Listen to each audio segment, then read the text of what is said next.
Who are our ancestors? Well, you have millions of them. They start with all the relatives in your life that you have known that have passed on, then their relatives, and so forth. You can think in terms of a scale of your own grandparents, as there are 4 of them, then their grandparents as 8, their grandparents as 16, all the way back to the origins. They are all related to you, and you carry their genetic memory in your own DNA. Yes, their memory, traumas, traits, sacred practices, triumphs, all of it.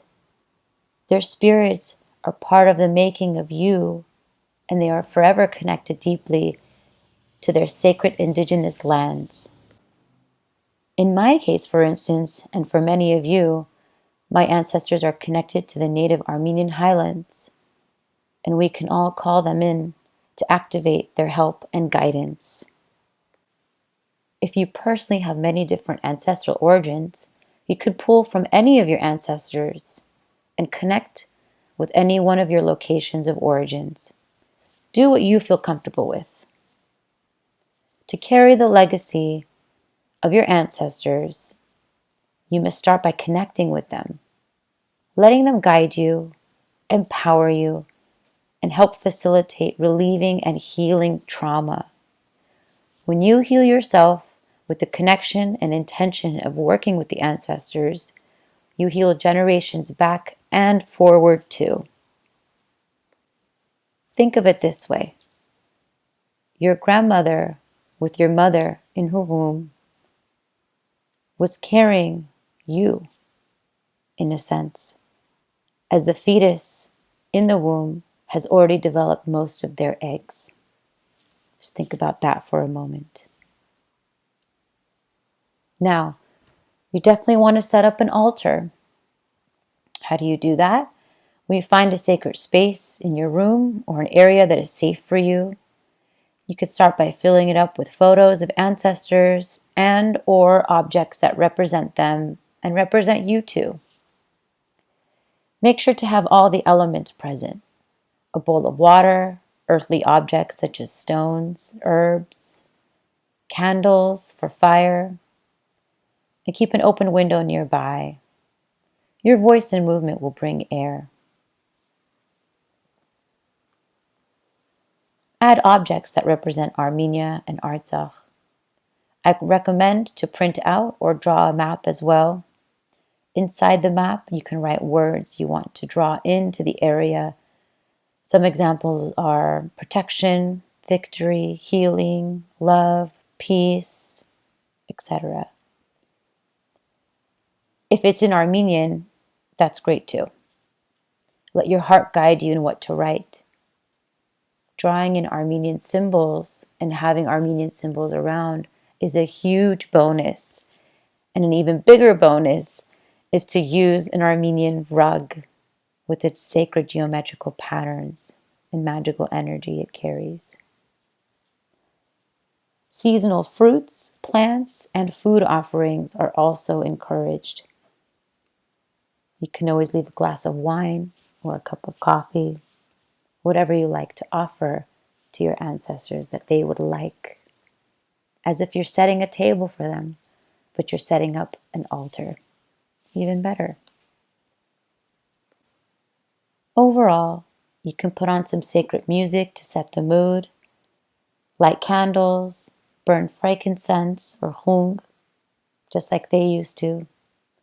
Dress up in a nice outfit, as if you are getting ready to go to a relative's house or inviting them to your house, and start intuitively building your altar. It's really up to you what you want to add to it. It is your sacred ceremony that you will be building with full intention. Don't think, just dive in and let your intuition guide you. Then, make yourself comfortable. Focus on your altar and just simply gaze into it. Take your time, breathe.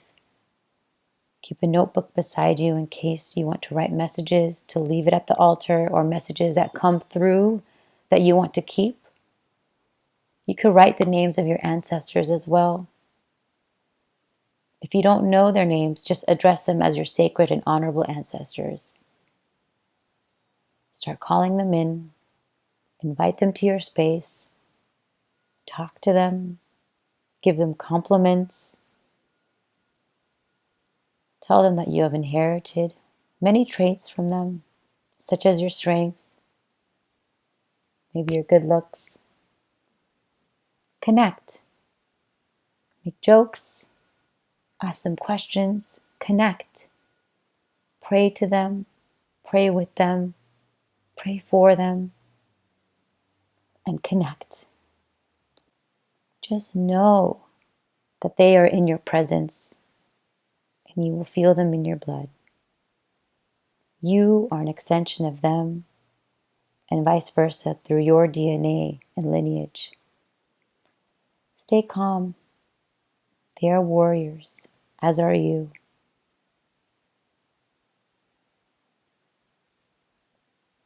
Take your time.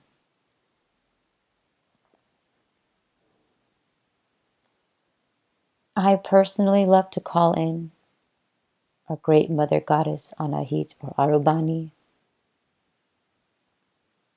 And you can call in any one of the gods or goddesses or any deities you feel really connected to.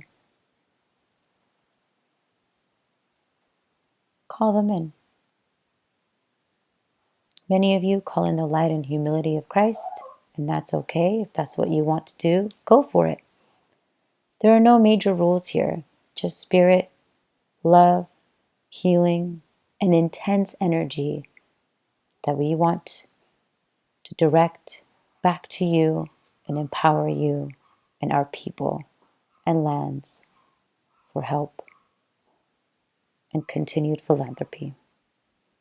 And it all starts with healing the self so you can be there and show up for others too.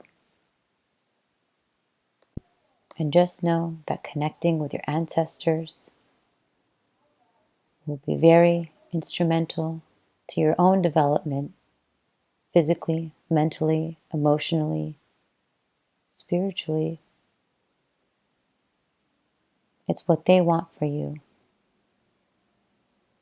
And it's time. The time of revival. And the time to further and expand your existence through your ancestors.